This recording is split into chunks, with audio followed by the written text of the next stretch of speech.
našima novicama. Najprej Miro Lapajna, predsednik Zveze klubov zdravljenja alkoholikov Slovenije, svojo ekipo, pa bomo samo gospodu Miru dodali besedo, da predstavi, kako delujete na lokalnem nivoju. Hvala lepa. Do mojim imenom vsem. Vesel sem, da smo tukaj da sodelujemo v tej akciji 40 dni brez alkohola. Vsa leta jo sicer spremljamo, pa bomo tudi biti aktivni na lokalnem nivoju. Torej, kot je že omenil gospod tajnik, da prihajam iz Zveze klubov zdravljenja alkoholikov Slovenije, bi rad omenil pomen tega kluba društva v lokalnem nivoju. Glejte, res je, da se v skupine zdravljenih alkoholikov največ vključujejo zdravljenci in njihovi svojci po končanem ambulantnem in bolnišničnem zdravljenju. Toda zadnje čase opažamo, da se tudi brez zdravljenja nekateri prostovoljno vključujejo v naše društvo in v skupinah kar uspešno probajo svoje življenje nadaljevati brez alkohola.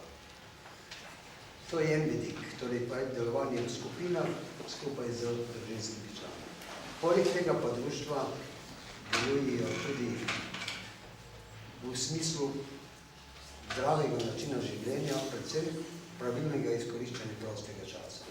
To je tako imenovana društvena dejavnost, v katero vključujemo tako tisti, ki so vključeni trenutno v skupine, kot njihove svojce in vso družino. To je pomembno. Pa gremo na izlete, skratka skupaj izkoriščamo prosti čas. Ker to je zelo pomembno. Naslednja zadeva, ki se mi zdi, da če dalje naši klubi prakticirajo, je pa to, da smo zelo vpeti v okolje. Prepoznavni smo v okolju. In smo na razpolago, tudi v etru se pojavljamo, da se na nas obračajo svojci, največkrat se svojci obračajo na nas. In jih probamo opolnomočiti, da se na nek način znotraj družine spopadajo s tem problemom. Jasno, če pa želijo pomoč, pa naši strokovni delavci, prostovoljci, radi gremo tudi k njim in se pogovorimo. Marsikoga na ta način probamo strgati iz teh krepljev alkohola. Glede na to, na ta slogan, ki je zdaj, moram reči, da je čudovito. Izbrati moramo res sami. Je pa tako, da mi želimo pri vseh klubih, pa tudi s to svetovalnico, ki imamo zdaj na novo, mi želimo naslednje. Da bi ta življenjski slog, ki je bilo že omenjen, tvegano, škodljivo pitje, probali ljudi osveščati, da ne bi prišlo toliko daleč, da bi že zasvojeno spodbudilo. To se pravi, škodljivo pitje je že kar precej velik ekonomski, socialni in lahko tudi zdravstveni problem. To, da če pa prevede v odvisnost, je pa še toliko hujše. In če enkrat v odvisnosti, je to bolezen in ta pa res potrebuje pomoč. In tukaj je ta pomoč vseh nas, prijateljev, če smo prijatelji, bomo k temu pristopili in bomo probali na nek način svetovati, da bi se s teh krepil rešil. Toliko. Hvala lepa, gospod Miran. In sedaj, Blaž. Zakaj 40 dni brez alkohola? Kakšne so tvoje izkušnje v zvezi z alkoholom? Bil si dolgo leta sodelavec Trstenjakovega instituta. Prosim, da boš malo povedal, kako v tvojem ansamblu preživljate brez alkohola?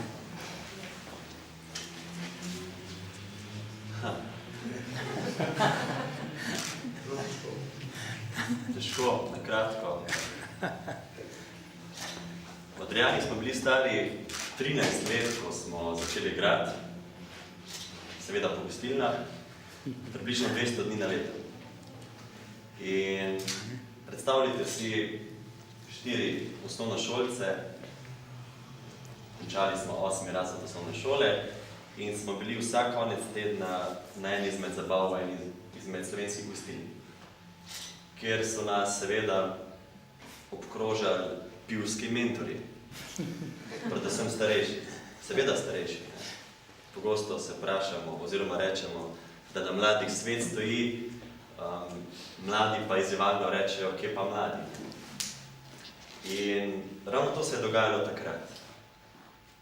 Ne vem, zakaj smo se ravno mi 4 mogoče malo odprli pivskim mentorjem ali pa navadam, da bi morali na vsaki zabavi ali pa na vsaki fešti, kjer igramo, tudi piti alkohol, mogoče iz nekega intuitivnega vzgiba po preživetju. Sliši se dramatično, sam vsi, ki imate te izkušnje, dobro veste, da je veliko resnice v tem. In točno to smo storili. In že kot 13-letniki smo videli, da tole ne bo šlo, tole ne bo dolgo zdržalo. Če bomo recimo popili eno pivo na vsakem nastopu, samo eno pivo, ali pa samo en kozarec vina na vsakem nastopu. Če ostanemo v meri, recimo, manj tveganega pitja, ampak to se ne bo išlo. Če imamo 200 nastopov na leto, pa zdaj igramo že 17 let,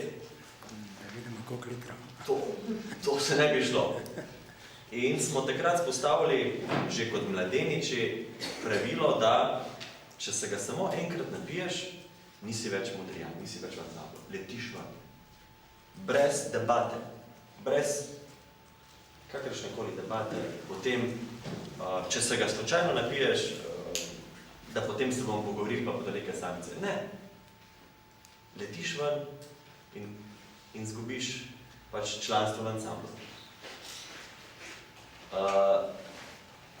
Z mladimi ni bilo težko. Pravzaprav z otroki, takrat 13-letnih ni bilo težko, težko je bilo za starejšimi. In to razložiti in jim to vedno znova razlagati. Pravilo je bilo tudi, da nihče ni, niti ko smo razdravljali, recimo, na igranjih, tudi poskusiti ni smel. Ker smo že kot mladci vedeli, da če bo vse poskusov, je od požirka pa do pol deci en korak, od pol deci do deci 2 koraka, do pol litra samo še en korak. Torej, ko smo razdravljali, smo tudi odlagali. In zdaj predstavljate si meni, ko sem bil star 13 let, da sem bil pri 13 letih zelo podoben Ruglu. Nisem se dobro počutil v tej vlogi, ampak jaz sem bil dobesedno agresiven do teh mladih ljudi, pa tudi do starejših, ko smo vzpostavljali ta pravila na način, da si recimo v moji družbi tudi starejši niso upali naročiti alkohola. Če sem se jaz naročil kapučino, so vsi pili kapučino, če sem jaz spremenil naročilo, so vsi spremenili naročilo. Grozno, ne? Sem se potem omehčal. Ampak omehčal sem se kdaj? Omehčal sem se takrat, ko so modrijani kot mladi ljudje pridobili dovolj dobrih izkušenj, da lahko brez alkohola, popolnoma trezni, odlično komunicirajo ali celo bolje, osvajajo punce, bolje, da lahko trezni pridobijo en kup dobrih navad. In ko so ugotovili, da imajo te izkušnje, da jim pravzaprav dobro gre, potem ni bilo treba več tako strogo spostavljati nekih sankcij in nekih pravil, ker je to že postala njihova dobra navada. Ampak zato so bila potrebna leta. In vem, da je pri vsake take akciji, tudi vaši, treba biti predvsem zelo, zelo potrpežljiv, da si lahko mladi ljudje naberejo dovolj izkušenj. Ampak največji poudarek bi dal na besedo izkušnja. Mladi, pa ne samo mladi, tudi starejši, vsi mi, bomo 90% stvari pozabili, ko bomo šli čez ta vrata. Informacije so super, ampak so tistih zlatih 50%. Vse ostalo je pa izkušnja ki je zelo celostna in zavzame celega človeka. In mladi ljudje potrebujejo čim več dobrih izkušenj, kako so dobri in uspešni, ko ne pijejo alkohola, predvsem pri dejavnostih, ki jim dobro gredo.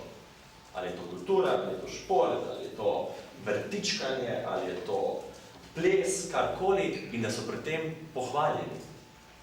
To Slovencem pohvala, to si pa dobro pravil, to je najtežja stvar.